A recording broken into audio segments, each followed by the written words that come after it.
अपने जीवन का खुद ही उजाला बनो, दूसरा कोई देगा सहारा। जिंदगी बौद्ध धम्म के मुताबिक जियो, बेसहारों से करना किनारा। अपना करना चरण से सवारा करो, खुद ब खुद हर घराना बन जाएगा। आप देख रहे हैं कर्तव्य एवं निष्ठा का बयान, साहित्य और संस्कृति का बयान, समता की आवाज बयान टीवी। नमस्कार, मैं साक्षी गौतम और आप देख रहे हैं साक्षी का बयान। गीत और संगीत एक ऐसी विधा है जिसे सुनने के लिए मानव ही नहीं पशु पक्षी भी जाग उठते हैं। ताल व सुर इसके आधार बिंदु होते हैं। यदि गाने में, ड्रामा में सुर आ जाए तो गीत की प्रस्तुति में जान आ जाती है। श्रोता ताली पर ताली बजाने लगते हैं। अभिव्यक्ति का सबसे सुगम और समाज पर प्रभाव डालने की कला गीत है। पर कैसे ये समाज को प्रभावित करती है, जैसे मुद्दों को लेकर के देश की जानी मानी गायिका वंदना सिद्धार्थ से करते हैं हम बातचीत। वंदना जी, आपका साक्षी के बयान में स्वागत है। धन्यवाद, बहुत बहुत धन्यवाद। और आपका और आपके दर्शकों का भी मैं धन्यवाद देती हूँ कि आपने मुझे इनवाइट। वंदना जी, आपके गीतों को सुनकर ऐसा लगता है कि आप लंबे समय से गीत गा रही हैं। इस सफर को चलने के लिए आपको गीत गाने की प्रेरणा कहाँ से मिलती है? हाँ, ये बात आपने सही कही कि मैं लंबे समय से गा रही हूँ, लेकिन ये नहीं कि मैंने प्रोफेशनल ट्रेनिंग ली है और मैंने ऐसी कोई विशेष डिग्री ली है या फिर मैंने पढ़ाई की है, ऐसा नहीं है। हाँ, मैं ये कह सकती हूँ कि मैं लंबे समय से गाती आई हूँ, जब मैं छोटी थी तब से। और रही बात प्रेरणा की, तो मैं एक टीचर की बेटी हूँ, मेरे पापा टीचर रहे हैं। तो उन्होंने जब मुझे ये तो पढ़ाया ही कि और से अनार होता है, लेकिन इसके साथ साथ मुझे ये भी बताया कि और से अधिकार भी होता है बेटा, आज से आम होता है लेकिन आज से आत्मसम्मान भी होता है। तो ये सारी चीजें पापा ने मुझे बताई और जब उन्होंने बताया कि अधिकार, तो मैंने जब अधिकार के बारे में पढ़ा, स्पेशली महिलाओं के अधिकार के बारे में, तो मुझे लगा कि किसकी वजह से महिलाओं को अधिकार मिला। अगर मैं पढ़ाई करती हूँ, मैं जॉब में हूँ, मैं मंचों पे जाके बड़े बड़े लोगों के सामने बोल पाती हूँ, तो ये मुझे अधिकार कहाँ से मिला? तो आप जानती भी हो, आप एक लड़की हैं, आप खुद भी जानती हैं, अगर आपके हाथ में ये माइक है, बाबा साहब डॉक्टर अम्बेडकर की वजह से है। तो जब से मैंने उन्हें जाना, मुझे लगा कि उनके विचारों को लोगों तक पहुंचाना चाहिए और गीत एक ऐसा जरिया है कि सीधे लोगों के दिलों तक जाता है और लोग उससे प्रभावित होते हैं। तो मैंने ये रास्ता चुना और प्रेरणा मुझे पापा से जी, मेरे पिताजी। वंदना, जो आप गीत गाती हैं, क्या वो आपके लिखे हुए हैं या अन्य के लिखे हुए हैं?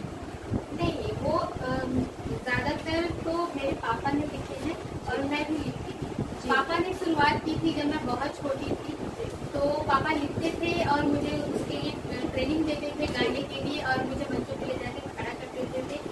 और अब मैं खुद भी लिखती हैं। तो आपने कौन से गीत आपने लिखे हैं, जरा थोड़ा सा एक दो लाइन दर्शकों को गुनगुना के दिखाएं। एक गीत, ज्यादातर गीत मेरे बाबा साहब डॉक्टर अम्बेडकर के होते हैं, बहुजन समाज के जो आपका गीत जो फेमस हुआ है, थोड़ा सा दो चार लाइन, दो चार पंक्ति में। अभी तो फेमस ज्यादातर कविता हुई है और एक गीत है जिसे लोगों ने बहुत प्यार दिया, करोड़ों में लोगों ने सुना, 20,000 से ज्यादा लोगों ने उस पर रील बनाई और सिर्फ बहुजन समाज के लोगों ने नहीं, सारे लोग, हर कम्युनिटी के। कौन सा गीत? हाँ, तो वो मैं उसको दो लाइन और उसकी लाइनें कुछ ऐसी थी कि अपने जीवन का खुद ही उजाला बनो, दूसरा कोई देगा सहारा। जिंदगी बौद्ध धम्म के मुताबिक जियो, बेसहारों से करना किनारा।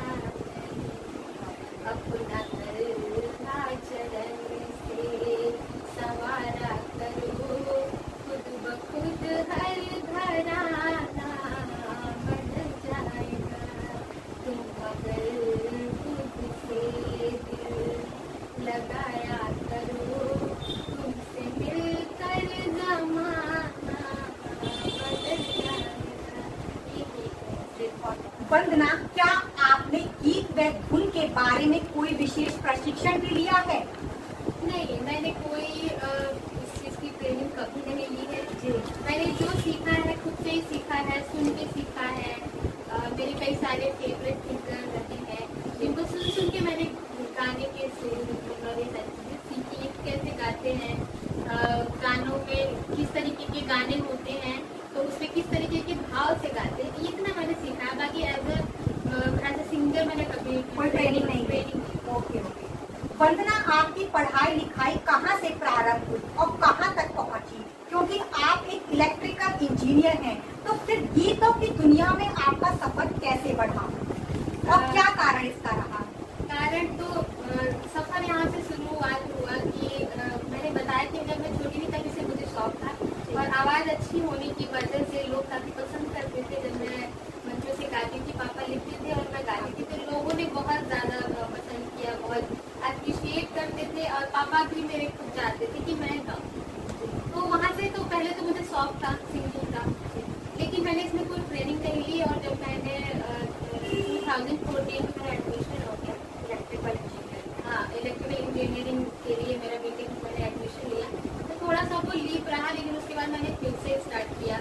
वंदना, गीत की दुनिया बहुत लंबी है, जितनी लंबी है उतना ही उसमें राग द्वेष भी है। ऐसे राग द्वेषों को पार करते हुए आपकी सफलता के पीछे कौन खड़ा है?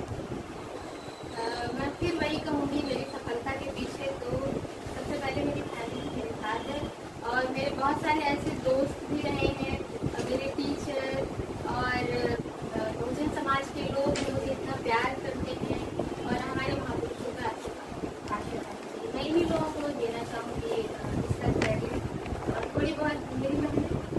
हाँ, मेरी मेहनत जो गीत आपका प्रसिद्ध भी हुआ होगा, जिसकी वजह से आपने यहाँ तक आप पहुँची हैं, तो कौन सा गीत रहा इस तरह का प्रसिद्ध आपका? बहुत सारे रहे, बहुत सारे लोग, मतलब बहुत सारे गीत ऐसे लोगों ने बहुत ही पसंद किया। जो भी मैं गीत पोस्ट करती हूँ अभी तो सब बहुत पसंद करते हैं, लेकिन अभी अभी रिसेंटली एक इवेंट हुआ था जिसमें मैंने गीत तो नहीं, मैंने कविता पढ़ी थी और वहाँ से लोगों ने बहुत भर भर के प्यार दिया मुझे पूरे देश से। तभी उड़ीसा से फोन, राजस्थान से, हर जगह से, महाराष्ट्र से फोन आने लगे इवेंट के और अभी अभी मेरे प्रोग्राम लगे भी हैं कई सारे।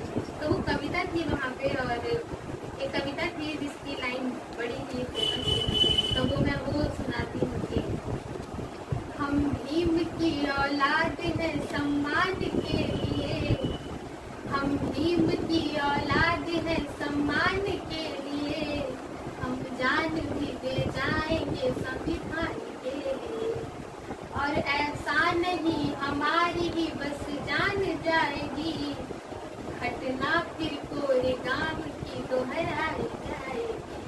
तो ये वो 4 लाइनें थी जो लोगों ने बड़ा पसंद किया और उससे भी ज़्यादा पसंद किया लोगों ने जो मेरा बाबा साहब को नमन करने में संबोधन बहुत संबोधन था वो। आपका संबोधन इतना बड़ा क्यों है? अक्सर हम देखते हैं कि संबोधन में आपका 1 मिनट निकल जाता है और सबसे डिफरेंट संबोधन ही आपने क्यों चुना नमन करने के लिए? देखिए, बाबा साहब के बारे में मतलब वो तो सागर है बिल्कुल। हाँ, तो उसमें से मैंने 2-4 बूंदे ही सुनाई है उनके बारे में, तो जितना बोला जाए, जितना लिखा पढ़ा जाए कम ही है। नहीं कहते हैं कि सूरज को दिया दिखाने जैसा है, तो मैंने तो उतनी ही कोशिश की है। उनकी 2-4 जो उपलब्धियाँ उपाधियाँ हैं वो मैंने की है। तो अगर पढ़ाया जाए तो बहुत संबोधन में ही पूरा भाषण खत्म हो सकता है और पूरा दिन भी लग सकता है, इतनी ज़्यादा बाबा साहब इतने। तो ये संबोधन आपने खुद ही लिखा है? अच्छा, क्या ये इतना नहीं था कि आपने इसको बढ़ाया भी है संबोधन? नहीं, पहले ये थोड़ा था 4 लाइन का। ठीक है, तो आप कितना लाइन का कर दिया, तो बना कर दिखा दो।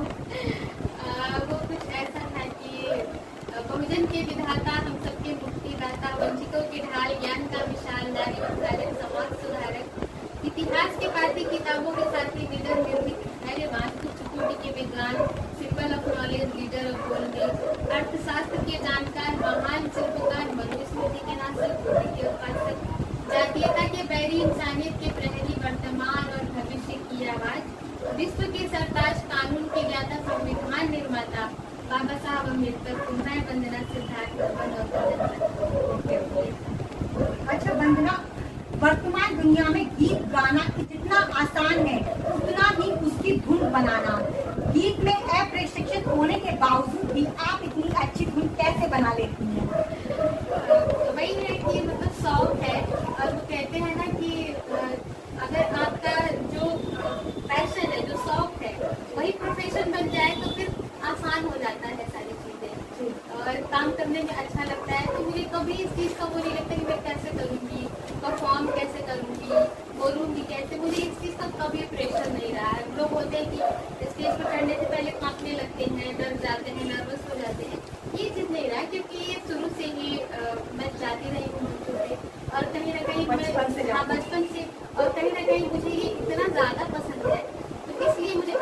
होता है, दर्द नहीं।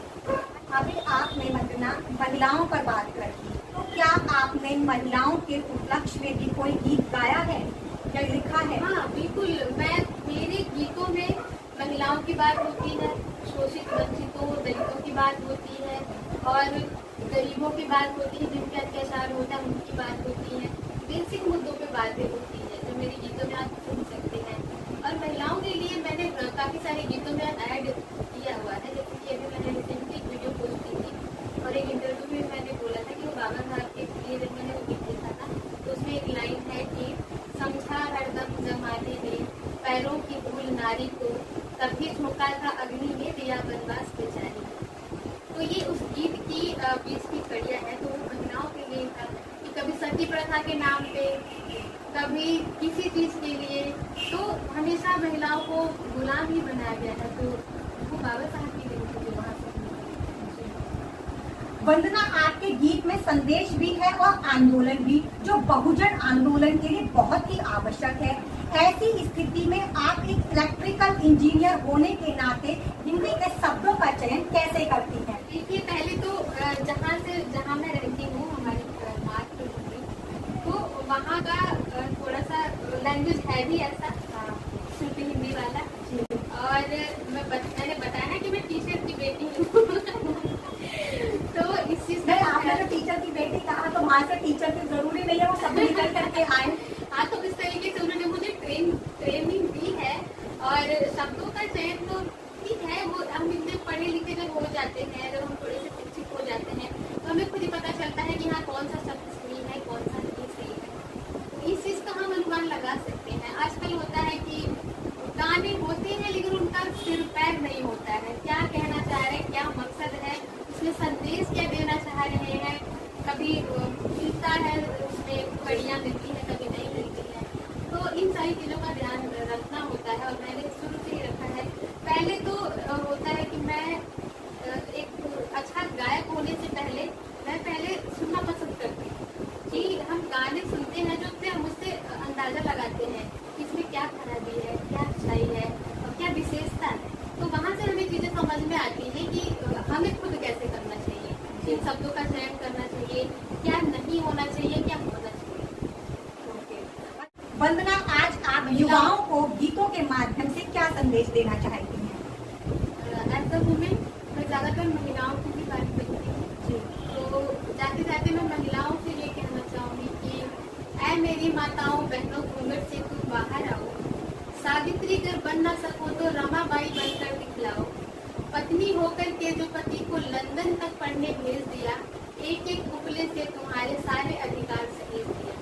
तो मैं यही कहूँगी महिलाओं के लिए कि ये जो बेड़ियाँ हैं अब तो तोड़ ही देना चाहिए। मैं हमेशा ये मंचों से भी कहती हूँ कि आपके बिना, महिलाओं के बिना कोई भी पुरुष कभी कामयाब नहीं हो सकता। आपका हाथ होता ही होता है, महिलाओं का हाथ होता ही होता है, या तो पत्नी के रूप में, माँ के रूप में, बहन के रूप में, या कभी दोस्त के रूप में होता ही है।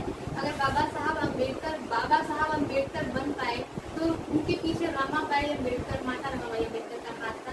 तो मैं ये महिलाओं से कहूँगी कि आप अपनी ताकत को पहचानें।